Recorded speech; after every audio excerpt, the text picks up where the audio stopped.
निकल गई हेकड़ी, ट्रंप तो हेल्प हेल्प चिल्लाने लगे भाई। उधर पीएम मोदी ने युद्ध के बीच क्या खेल कर दिया।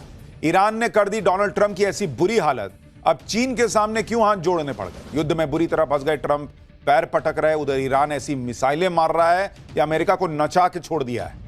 दुबई में फिर बड़ा धमाका, समंदर में गजब मार। ईरान अमेरिका वॉर और कितना भयानक होने वाला है, सबसे पहले इसका चर्चा। देखिए, ईरान अमेरिका के युद्ध को 2 हफ्ते हो चुके हैं, तीसरा हफ्ता शुरू हो चुका है और तीसरा हफ्ता आते आते डोनाल्ड ट्रंप और उनका अमेरिका ऐसे हांफने लगे हैं कि हर तरफ हेल्प हेल्प चिल्ला रहे हैं। अमेरिका मदद के लिए जो है वो चिल्ला रहा है।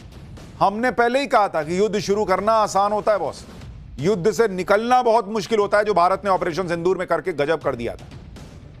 ट्रंप वो काम नहीं कर पाए जो नरेंद्र मोदी ने ऑपरेशन सिंदूर में करके दिखा दिया था कि घुसे, मारा और निकल आए।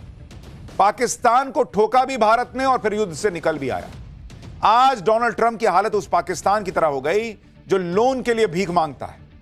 फर्क बस इतना है कि डोनाल्ड ट्रंप सैन्य मदद के लिए भीख मांग रहे हैं, गिड़गिड़ा रहे हैं कि कोई आकर उन्हें इस युद्ध से निकाल ले। कल तक जो ट्रंप नाच रहे थे बॉस, नाच नाच के बता रहे थे कि युद्ध जीत लिया, युद्ध जीत लिया। अब वही डोनाल्ड ट्रंप क्या क्या कर रहे हैं। ट्रंप 32 देशों के संगठन वाले नेटो से मदद मांग रहे हैं। Trump Japan, south Korea, France से मदद मांग रहे हैं। ट्रंप उस यूके से भी मदद मांग रहे हैं जिसे पहले कह दिया था कि भाग जाओ, तुम्हारी जरूरत नहीं, अब क्या आए हो, भाड़ में जाओ। अब कह रहे हैं कि साथ आओ ना भाई। इतना ही नहीं, ट्रंप उस चीन से भी मदद के लिए गुहार लगा रहे हैं जिसे अमेरिका अपने लिए सबसे बड़ा खतरा बताता है बॉस।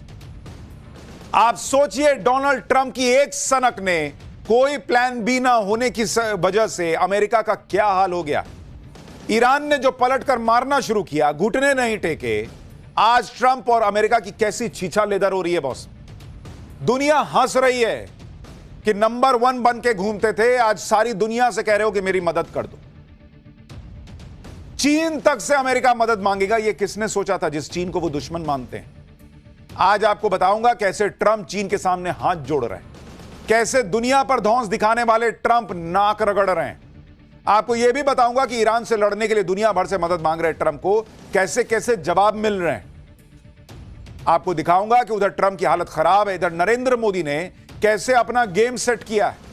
भारत के जहाज कैसे स्ट्रेट ऑफ हॉर्मुज से निकल रहे हैं, भारत कैसे डिप्लोमेसी कर रहा है और उस डिप्लोमेसी की दुनिया में चर्चा है कि भारत के जहाज कैसे आ रहे हैं बॉस। यानी नरेंद्र मोदी ने बीच युद्ध में फिर खेला करके दिखाया है।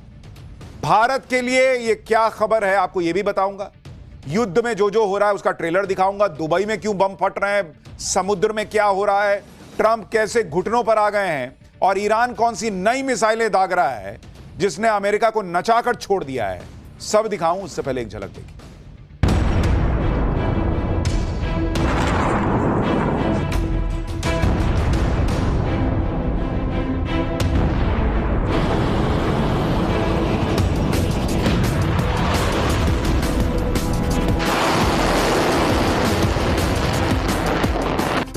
China's an interesting case study. They get most of their oil by car, get a lot, about 90% worth of straight. So I said, would you like to come in and we'll find out. Maybe they will, maybe they won't.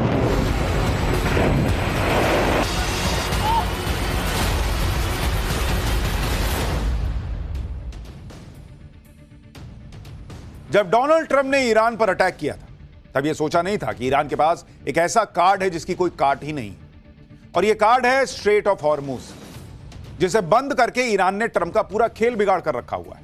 हालांकि हमने पाठशाला में यह युद्ध शुरू होने के पहले आपको स्ट्रेट ऑफ हॉर्मुज का पूरा इंपैक्ट क्या होगा उसके बारे में बताया था, लेकिन डोनाल्ड ट्रंप और उनकी टीम उस हनक में थे, मैं अमेरिका, मुझे कौन छू देगा, जाऊंगा, मारूंगा, निकल आऊंगा। ईरान ने भूत बना के छोड़ दिया। ईरान ने दुनिया के सामने अमेरिका को नंगा करके छोड़ दिया बॉस। दुनिया देख रही है कि जिसको इतना ताकतवर समझा वो तो मदद मांग रहा है, हेल्प हेल्प चिल्ला रहा है। अमेरिका का सारा गुमान तोड़ दिया ईरान ने। स्ट्रेट ऑफ हॉर्मुज को ईरान ने युद्ध के अगले दिन बंद कर दिया और तब से ईरान ने इसे खोला नहीं है। साफ कह दिया कि जो उसका दुश्मन है उसके लिए स्ट्रेट ऑफ हॉर्मुज नहीं खुलेगा। और इसी के साथ ट्रंप के साथ बड़ा कांड हो गया, क्योंकि हार्मुज स्ट्रेट खुला नहीं, सप्लाई रुकी हुई है, कच्चा तेल $100 के पास चला गया। दुनिया में हाहाकार मच रहा है, दुनिया बाप बाप कर रही है, और ऐसा बाप बाप कर रही है कि अमेरिका को बाप मानने से मना कर दिया है कई देशों ने। ईरान कह रहा है कि वो हॉर्मुज स्ट्रेट दुश्मनों के लिए खोलेगा ही नहीं, कच्चा तेल चाहे $200 क्यों ना चला जाए। ट्रंप पे दबाव बढ़ता जा रहा है, लोग सवाल कर रहे हैं कि खुलवाओ यार स्ट्रेट ऑफ हॉर्मुज, तुमने बंद करवाया है, तुम्हारे युद्ध की वजह से हुआ है, तुम्हारे वजह से हम फंसे हुए हैं, खुलवाओ इसको। लेकिन हॉर्मुज स्ट्रेट खुलवाना अमेरिका के अकेले के बूते की बात ही नहीं लग रही। वो ईरान को नहीं झुका पा रहा, कैसे स्ट्रेट ऑफ हॉर्मुज खुलवा देगा। इसलिए ट्रंप ने कहना शुरू कर दिया कि वैसे तो हमने ईरान की मिलिट्री कैपेसिटी तबाह कर दी, लेकिन उनके लिए समंदर में ड्रोन भेजना और माइंस बिछाना आसान है। क्यों भाई, तुम तो कहे थे मैंने उनका पूरा ड्रोन फोड़ दिया, उनका सब कुछ तहस नहस कर दिया, अब ये ड्रोन कहां से आ रहे हैं? कागज का प्लेन बना के उड़ा रहे हैं क्या? कागज का ड्रोन बना के? इतना झूठा ये आदमी है ना, इसलिए इस पे भरोसा नहीं कर रही दुनिया। आगे ट्रंप ने कहा कि उन्हें उम्मीद है कि चीन, France, Japan, south Korea, UK और बाकी देश जो स्ट्रेट ऑफ हॉर्मुज के बंद होने से प्रभावित हैं, वो अपना वॉरशिप समंदर में उतार देंगे ताकि स्ट्रेट ऑफ हॉर्मुज के रास्ते को खुलवाया जा सके। ट्रंप कह रहे हैं कि उनका प्रशासन 7 देशों की मदद के लिए बातचीत कर रहा है। भाई साहब, आप सोचिए, डोनाल्ड ट्रंप मदद के लिए बातचीत कर रहे हैं, जिनका 1.5 हफ्ते पहले नवाबी का आलम यह था कि जब ब्रिटेन ने शुरू में नहीं भेजी मदद और कहा बाद में कि मैं मदद दूंगा, तो बोले तुम कौन हो यार जो अब आए हो, मैंने खत्म कर दिया ईरान को, अब नहीं चाहिए, जाओ भागो यहां से। आज वही डोनाल्ड ट्रंप अपनी हनक को बुलाकर अपनी सनक के चक्कर में ऐसा फंस गए कि 7 देशों से मदद मांग रहे हैं। सुनिए ट्रंप चीन और बाकी देशों से कैसे मदद मांग रहे हैं। कह रहे हैं कि यह बहुत अच्छा होगा अगर बाकी देश साथ आ जाएं, क्योंकि ईगो तो अंदर है ही, खुल के बोलने में थोड़ी लाज लगती है, लेकिन कह रहे हैं कि सब साथ आ जाए तो अच्छा होगा। देखिए भाई साहब का कैसे पूरा गुरूर जो है ना वो मिट्टी में मिल गया। We're talking to other countries about working with us for the policing of the strait. We're always there for NATO. We're helping them with Ukraine. And many it's got an ocean in between us. It'd be interesting to see what country wouldn't help us with a very small endeavor, which is just keeping the strait open. And by comparison, it's small because Iran has very little firepower left. China's an interesting case study. They get most of their oil by farm, get a lot, about 90% through the strait. So I said, would you like to come in and we'll find out. Maybe they will, maybe they won't. Other countries should help us. आप सोचिए Donald Trump और America की हालत कितनी खराब होगी कि उन्हें अपने दुश्मन चाइना से भी मदद मांगनी पड़ रही कि भाई तुम आओगे साथ में। युद्ध करने से पहले तो ट्रंप ने किसी ने इससे नहीं पूछा, तब तो आपने इन देशों से नहीं पूछा कि भाई मैं जा रहा हूं। अब जब वहां फंस गए तो कह रहे हैं कि भाई तू मदद कर दे, तू मदद कर दे, तू मदद कर दे। इसे आकर खत्म करो, ये कह रहे हैं इस युद्ध को। एक तरफ तो ट्रंप कह रहे हैं कि ईरान खत्म हो चुका है, सरेंडर करने वाला है, दूसरी तरफ दूसरे देशों से मदद भी मांग रहे हैं। लेकिन कोई भी देश ट्रंप की युद्ध वाली सनक में कूदना नहीं चाहता, यहां तक कि जो अमेरिका के पुराने सहयोगी हैं वो भी इसमें नहीं पड़ना चाहते। भाई ट्रंप ने स्ट्रेट ऑफ हॉर्मुज खुलवाने के लिए जो कहा उसे यूके ने तो साफ साफ ठुकरा दिया कि भाई हम नहीं कूदेंगे इसमें। ब्रिटेन के पीएम कीर स्टारमर ने कहा कि वो अपने वॉरशिप स्ट्रेट ऑफ हॉर्मुज में नहीं भेजेंगे। कमाल की बात यह कि एक हफ्ते पहले ही ट्रंप यूके का मजाक उड़ा रहे थे। एक हफ्ते पहले ट्रंप ईरान पर जीत के ऐलान के साथ कह रहे थे कि उन्हें यूके की मदद की कोई जरूरत नहीं। आप सोचिए, यूके वो देश है जो अमेरिका का अहम साझेदार है, जो अमेरिका की कई लड़ाइयों में उसका साथ दे चुका है, कूद चुका है साथ। इराक युद्ध में भी ब्रिटेन ने अमेरिका का साथ दिया था। लेकिन अब ट्रंप पर किसी को भरोसा नहीं। ट्रंप उसी तरह उतावले हो रहे थे जैसे हेरा फेरी फिल्म में, आपको याद है, परेश रावल, पैसा आया नहीं था लेकिन सबको बुला लिया था, तू भी लेके जाना, तू भी कर ले, तेरा कितना उधार है, लेके जाना, लेके जाना। बाद में सबको बोले कि नहीं भाई मैं दे नहीं पाऊंगा। डोनाल्ड ट्रंप का वही उतावलापन दिखा कि मैं जाऊंगा, मार के चलाऊंगा। आज की डेट में दुनिया हंस रही है। सबसे बड़ी बात यह है कि दूसरा क्यों कूदे ट्रंप के युद्ध में। भाई दुनिया कह रही कि युद्ध लड़ने गए थे, हमसे पूछ के गए थे, तब तो धमक दिखाने के लिए युद्ध में कूद पड़े कि मैं अमेरिका हूं। युद्ध करवाकर दुनिया की 20% ऑयल सप्लाई रुकवा दी। दुनिया ऑलरेडी आपकी सनक के चक्कर में जो है वो झेल रही है। अब कह रहे हैं ट्रंप सबको कि तुम भी अपनी अपनी नेवी लेके आ जाओ। लेकिन कोई भी ट्रंप की बात नहीं मान रहा। ट्रंप की बात की कोई हैसियत नहीं रह गई बॉस। आज की डेट में। सिर्फ ब्रिटेन नहीं है, बाकी देशों ने भी ट्रंप को आईना दिखा दिया। ऑस्ट्रेलिया ने कह दिया कि वो अपने शिप नहीं भेजेगा। जापान ने भी शिप भेजने से मना कर दिया है। जर्मनी ने भी मिलिट्री इन्वॉल्वमेंट से इनकार कर दिया है। जर्मनी ने कहा कि ईरान की वॉर से नेटो का कोई लेना देना नहीं है। ग्रीस ने भी कह दिया कि वो किसी मिलिट्री ऑपरेशन में शामिल नहीं होगा।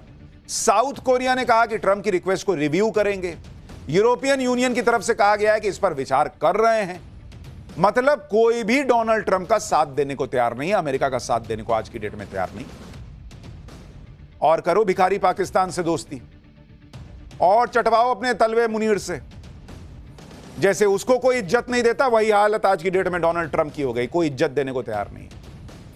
ऐसा नहीं है कि ये देश स्ट्रेट ऑफ हॉर्मुज के बंद होने से प्रभावित नहीं है जो मना कर रहे हैं, लेकिन ये देश बाकी विकल्पों पर विचार कर रहे हैं और सीधे सीधे युद्ध में कूदने से बच रहे हैं, क्योंकि उनको भी समझ में आ रहा है युद्ध में घुस तो जाएंगे, फिर निकलेंगे कैसे। और उनके यहां भी तो पब्लिक पूछेगी कि तुम क्यों जा रहे हो, ये तो बताओ। ट्रंप ये दावा कर रहे हैं कि वो कई देशों से बात कर रहे हैं, अच्छा रिस्पॉन्स मिला है और इसी हफ्ते कुछ देशों से मिलकर एक गठबंधन का ऐलान कर सकते हैं जो स्ट्रेट ऑफ हॉर्मुज में उतरकर जहाजों को सुरक्षित निकाले। एक तरफ ट्रंप प्रशासन माहौल बना रहा है कि जल्दी ही बाकी देश साथ आ जाएंगे। अब देखिए क्या होता है, हो सकता है आ जाए, लेकिन अभी तो कोई नहीं आने को तैयार हो रहा। दूसरी तरफ ट्रंप धमका भी रहे हैं। ट्रंप कह रहे हैं कि नेटो को स्ट्रेट ऑफ हॉर्मुज खोलने में उनकी मदद करनी होगी। अगर अमेरिका के सहयोगी देश हॉर्मुज स्ट्रेट खोलने में मदद नहीं करते हैं तो नेटो का भविष्य बहुत बुरा हो सकता है। यानी ट्रंप को समझ ही भी नहीं आ रहा क्या करूं, धमका के देख रहे हैं, प्यार से बोल के देख रहे हैं, सब कुछ करके देख ले रहे हैं। अब ये धमकी कितना काम करेगी, अमेरिका के सहयोगी देश अपना रुख बदलेंगे, ये तो अगले कुछ दिनों में पता चल जाएगा। लेकिन आज की डेट में अमेरिका की घनघोर बेइज्जती हो रही है। स्ट्रेट ऑफ हॉर्मुज को खुलवाने के लिए ट्रंप इस कदर बेचैन है कि वो चीन से भी मदद मांगने में जुट गए। जब अमेरिका के सहयोगी देश ही साथ नहीं दे रहे तो चीन क्यों मदद करेगा। चीन तो मजे ले रहा है कि तुम मुझे घेरने निकले थे कि ईरान को फोड़ देंगे तो चीन को नुकसान होगा, स्ट्रेट ऑफ हॉर्मुज बंद हो गया तो चीन को तेल नहीं जाएगा। चीन को ऑलरेडी तेल जा रहा है, रशिया से वो अलग तेल ले रहा है, तेल निकल गया अमेरिका का। तो जिस चीन को तुम घेरने चले थे वो तुम्हारे साथ क्यों आएगा। चीन को तो अमेरिका अपना सबसे बड़ा खतरा बताता है, सबसे बड़ा कॉम्पिटिटर बताता है। चीन क्यों अमेरिका की मदद करेगा। भाई ट्रंप की रिक्वेस्ट पर चीन ने कहा कि पहले यह मिलिट्री ऑपरेशन बंद कर। हॉर्मुज स्ट्रेट में मिलिट्री उतारने के सवाल को चीन ने टाल दिया। उधर ट्रंप इशारों में चीन को भी धमका रहे हैं कि अगर मदद नहीं की तो इसी महीने के अंत में होने वाले अपने चीन दौरे को टाल देंगे। लेकिन सवाल तो यह है कि वॉर तो ट्रंप ने शुरू की, उसमें चीन क्यों कूदेगा भाई। अमेरिका का जितना नुकसान होगा उतना चीन का फायदा है। और ईरान के खिलाफ चीन एक्शन क्यों लेगा भाई, जबकि ऐसी खबरें हैं कि ईरान चीन के शिप को हॉर्मुज स्ट्रेट से गुजरने दे रहा है, तो फिर चीन क्यों कूदेगा इसमें। बेवकूफ है वो। ट्रंप की यही हालत देखकर ईरान ट्रंप का मजाक उड़ा रहा है। ईरान कह रहा है कि जो ट्रंप बुली कर रहे थे वो बेगिंग पर आ गए, भीख मांगने पर आ गए। ईरान ने हॉर्मुज स्ट्रेट को लेकर ट्रंप की परेशानी को और बढ़ा दिया। ईरान के विदेश मंत्री अब्बास अरागची ने कहा कि स्ट्रेट ऑफ हॉर्मुज खुला है, यह सिर्फ उन्हीं टैंकर्स और शिप के लिए बंद है जो हमारे दुश्मनों से जुड़े हुए हैं, वो देश जो हम पर हमला कर रहे हैं और उनके सहयोगी देश। बाकी देशों के लिए तो रास्ता खुला हुआ है। हॉर्मुज स्ट्रेट में फंसे जहाजों को लेकर ट्रंप परेशान। यूरोपीय देश के भी जहाज फंसे हुए हैं। लेकिन आप पीएम मोदी की डिप्लोमेसी देखिए बॉस। भयंकर युद्ध के बीच भारत ने अपने 2 जहाजों को स्ट्रेट ऑफ हॉर्मुज से पार करवा दिया।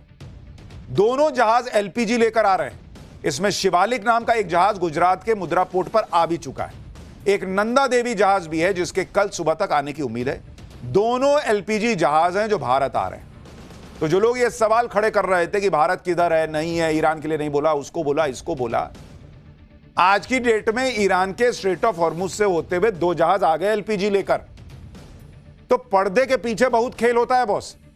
हर चीज सामने सामने हो जरूरी नहीं। और हमने आपको पाठशाला में बताया था कि मिडिल ईस्ट में करीब 1,96,00,000 1 करोड़ भारतीय रहते हैं। नरेंद्र मोदी उनके हित नहीं छोड़ सकते।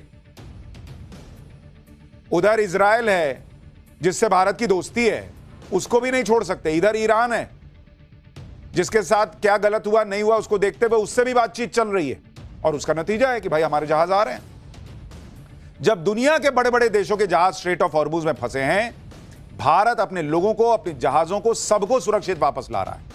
आप देखिए कि भारत का एक और जहाज जग लाडकी भी स्ट्रेट ऑफ हॉर्मुज से सुरक्षित गुजर गया है।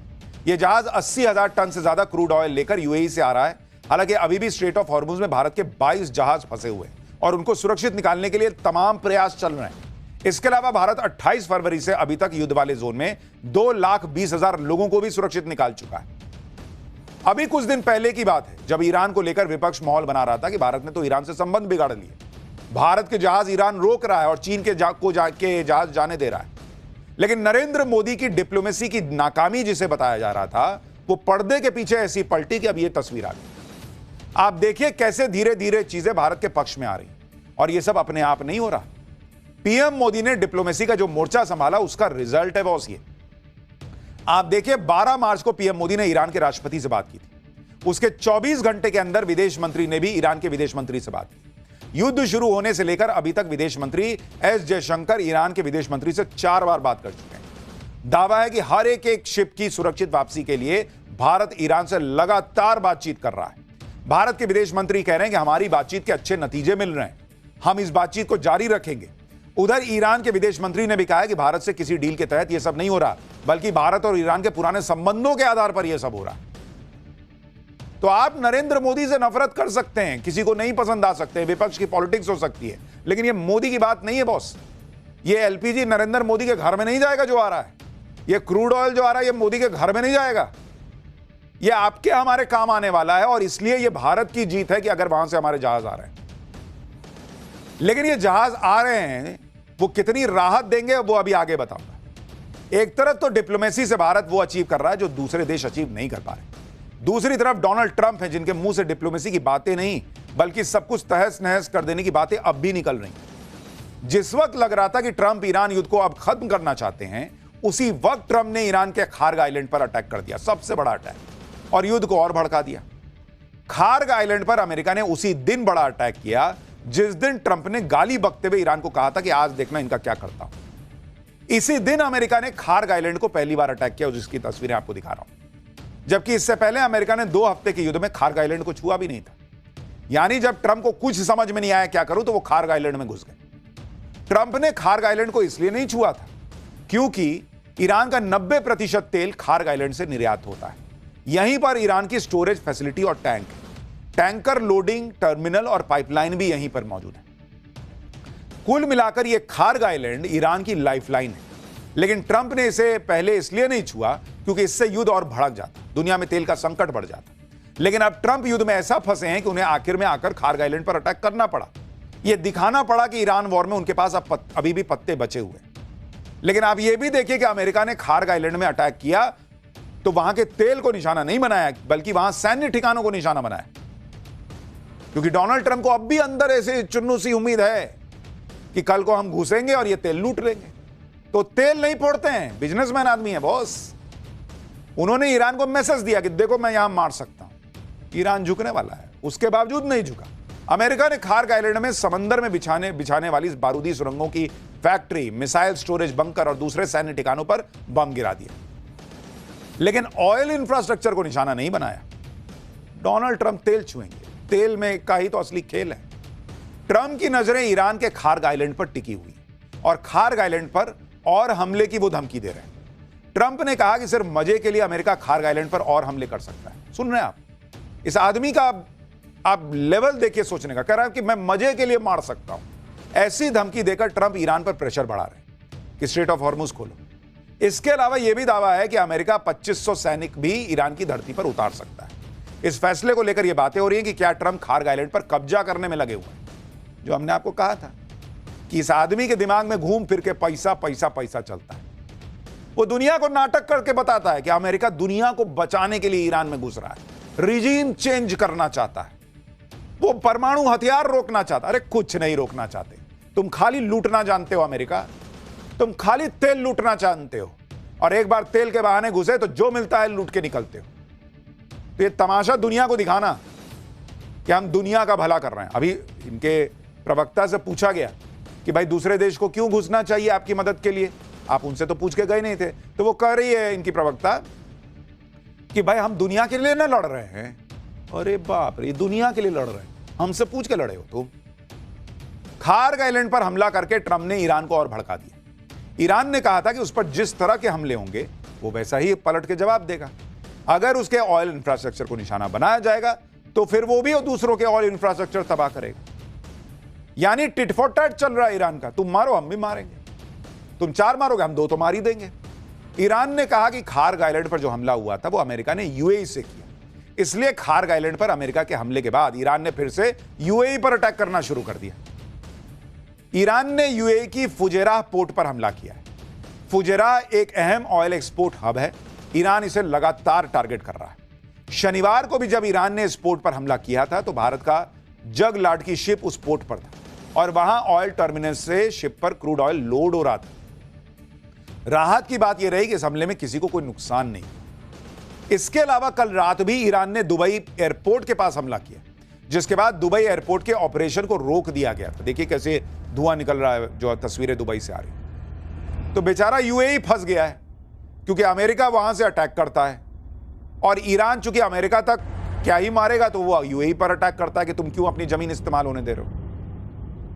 हालांकि इस बीच भी यूएई लगातार अपने लोगों के लिए काम कर रहा है। दुनिया भर में यूएई की हालांकि तारीफ हो रही है कि जिस तरीके से वहां पर हालात को संभालने का प्रयास हो रहा है, लेकिन ट्रंप के चक्कर में सब फंसे हुए हैं। इस तरह के हमले करके ईरान यह बता रहा है कि वो झुकने वाला नहीं है।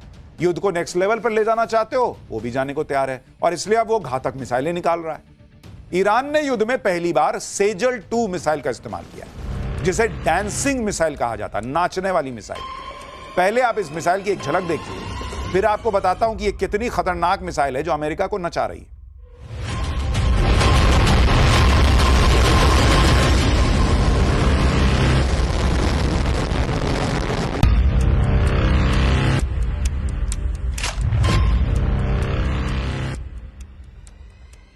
ईरान की नई मिसाइल को डांसिंग मिसाइल इसलिए कहा जाता है क्योंकि दावा है कि यह हवा में नाचती हुई दिशा बदलती है, जिससे आयरन डोम, पेट्रियट या थार्ड जैसे एयर डिफेंस सिस्टम इसे रोक पाने में हांफ जाते हैं। इस मिसाइल की रेंज 2000 किलोमीटर की, इसमें 700 से 1000 किलो तक का वॉरहेड लगाया जा सकता है।